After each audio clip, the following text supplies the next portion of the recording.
We need interns. Yeah, I know, right?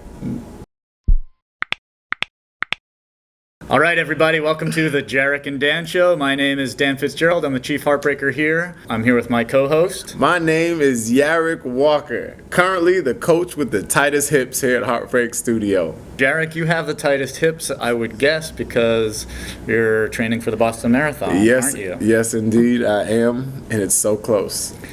It's so close. So close. So we're within about a week of the Boston Marathon here, so we're deep in the taper period, and Jarick Walker here is one of our first-timers on our blog. So we have 3 first-timers. We have Jarick Walker, first marathon, first Boston, both.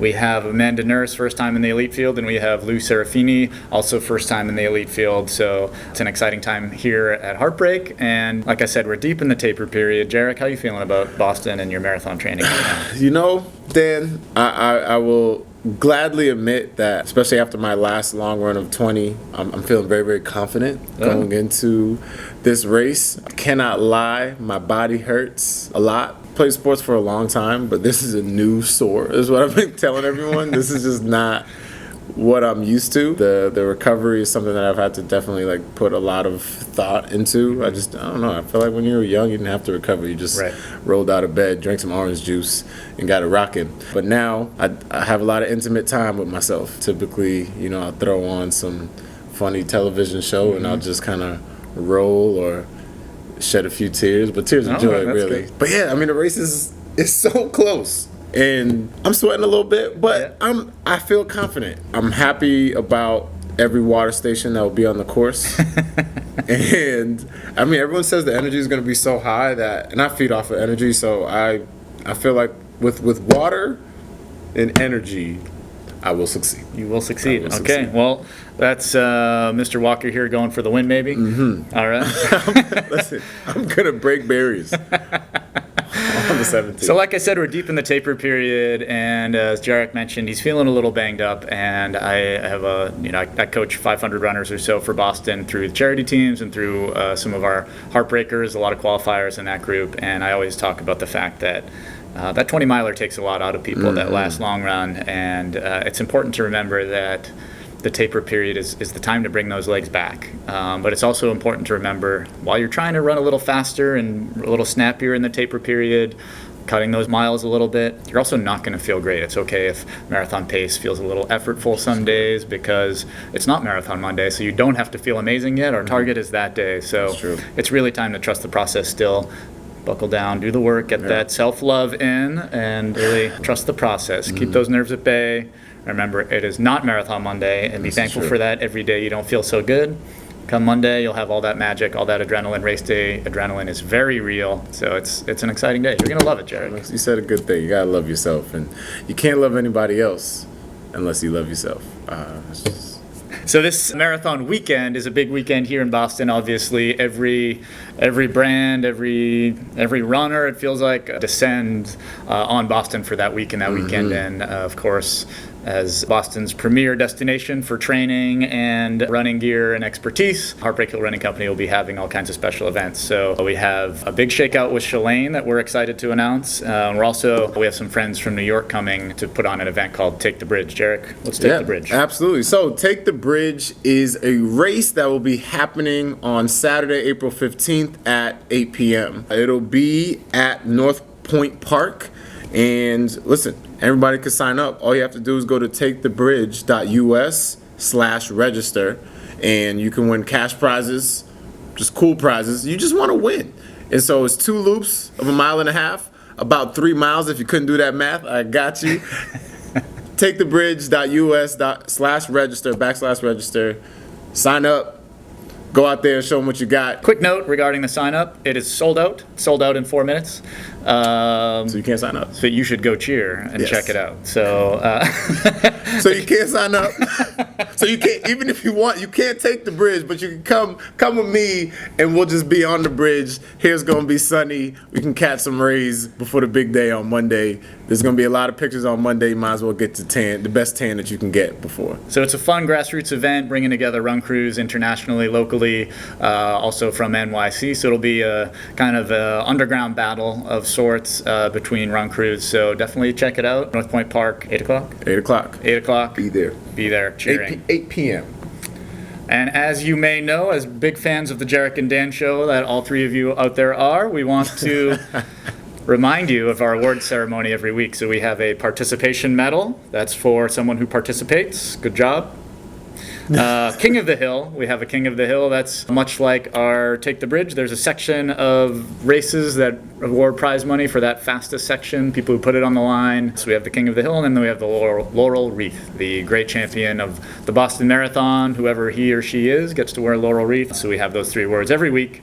This week, the participation medal I'm awarding to my co-host Jarick Walker for his participation in making my daughter quite fashionable. So my daughter was born on 3/23. In order to celebrate that, Jarick gave me these Bordeaux Jordans, and they are adorable. They are also, Jarick knows this, the first Jordans I ever got after saving up my paper route money. It was this exact colorway, this exact model, and Speedy Edie Fitz will also start her Jordan journey, having been born on 3/23 with some fitting footwear. Those are from Jarick. That is amazing. We have a little thank you card from Jarick.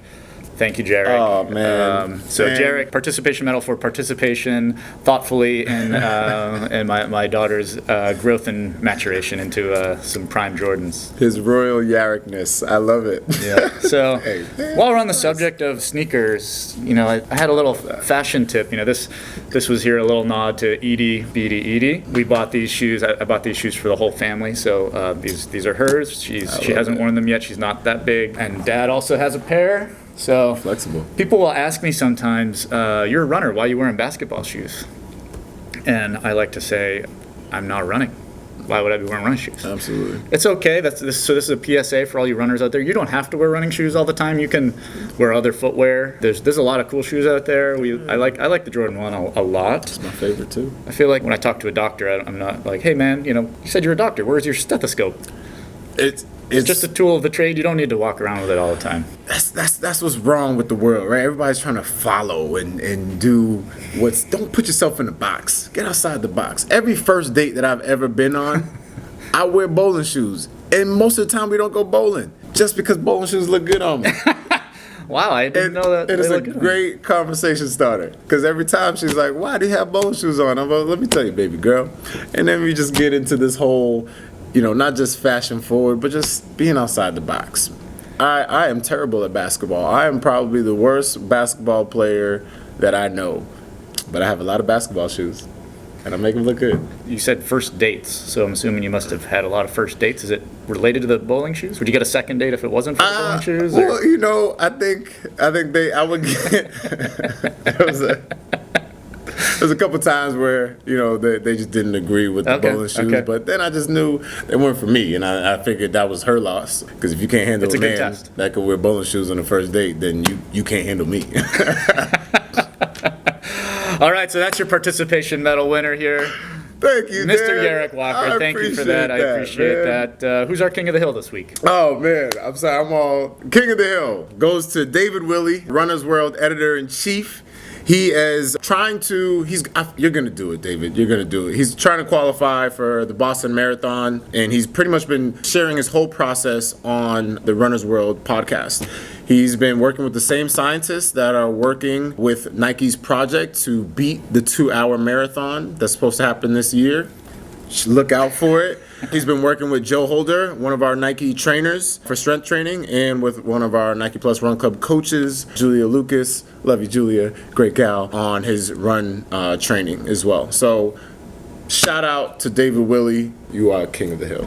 Yes, I've been listening to the Runners World podcast quite a bit, and David Willey is the host, and it's been cool to listen to him go through sort of the everyman journey in the same way that the Breaking 2 project athletes are going through with the science behind it, and he's been struggling with injuries a little bit, and something that every runner can really relate to. So big shout out to David Willey, our king of the hill here this week, the Runners World editors and the Runners World whole staff, super secret mystery crew, and all of the editors will be set up on Boylston Street with a Runners World pop-up shop hosting all kinds of events with all kinds of running superstars. So check that out on Boylston Street Marathon Weekend, Runners World pop-up shop, and then we have the Runners World podcast where you can hear more of David Willey's journey. So props to you, King of the Hill. This laurel wreath winner this week was a former participation medal winner, so she's received multiple awards here on the Jarick and Dan show. Double dipping. But she deserves it. Shalane Flynn, again, is our laurel wreath winner. Why? Well, we are hosting an event here, a Shakeout with Shalane at Heartbreak Hill Running Company, Cambridge, Marathon Weekend. Shakeout with Shalane. You can go to shakeoutwithshalane.eventbrite.com to sign up. We're going to do a Q&A outside, a shakeout run, and then there's a very exclusive VIP studio class taught by Shalane and I, and it'll be Shalane's music, Shalane's shakeout, and completely an experience curated by Shalane for just 20 folks. And with that, if you win that lucky prize of one of those spots in the studio for Shalane's class, you also get a $200 Nike shopping spree at Heartbreak Hill Running Company. So go to shakeoutwithshalane.eventbrite.com. Again, go to shakeoutwithshalane.eventbrite.com. Either way, if you get in the studio or you just get to be a part of the giant shakeout run, it's going to be a really fun morning. You get to meet one of our hometown heroes, one of the fastest women in history over the marathon distance, and one of our favorite Bostonians. Check it out. Thank you, Shalane. You're our laurel wreath champion. What else do we have this week, Jarick? Do we have a tip of the week? Yeah, tip of the week. You guys know this is the most I've ever run in life getting ready for this marathon, and I've learned a lot of things about my body. You have two types of runners, two types of sweaters. You have a salty sweater, that's me, and then you just have like a regular sweater. Not a sweater, but like sweat. And so I've been producing a lot of salt as I run, and I initially thought something was wrong, and I looked it up, and it's okay. I just need to add a little bit more salt to my diet. But what I have found is that if you shake that salt off your face after a run, put it in a cup, and season some eggs, chicken, or steak, that is the most natural you can get when it comes to seasoning, and I highly recommend it, especially if you're getting ready for this race. Shake your salt off, eat it. There's farm to table, then there's face to table. There is there's face to table. My tip of the week is just enjoy your Boston. So when I think about the training period for the Boston Marathon, and I think about how regimented people are, how nervous people get, and you have to be that way a little bit through the training period. You need to hold yourself accountable to many different things. But when it comes to race day, you really need to enjoy it. It's different. You don't need a wristwatch anymore. It's just time to trust your process, let it out. Whatever you have that day, whether you have the best run of your life, whether you have a challenging run, understand it's the Boston Marathon. It's an incredible experience, and it's something that you really need to enjoy. So enjoy the party, the hay is in the barn, as my track coach in college used to say. So it's time to just enjoy it. So enjoy your Boston, Jarick. I hope you enjoy your Boston. Thank you. We hope to see you here at our Shalane Shakeout, sponsored by Hot Shot and Nike Running at Heartbreak Hill Running Company. Again, that's shakeoutwithshalane.eventbrite.com. Register for that. And we'll see you here, Coach Walker and I, on April 15th, 8 a.m. Be here, and we'll see you then. Don't be the guy that didn't show up. You're going to look silly.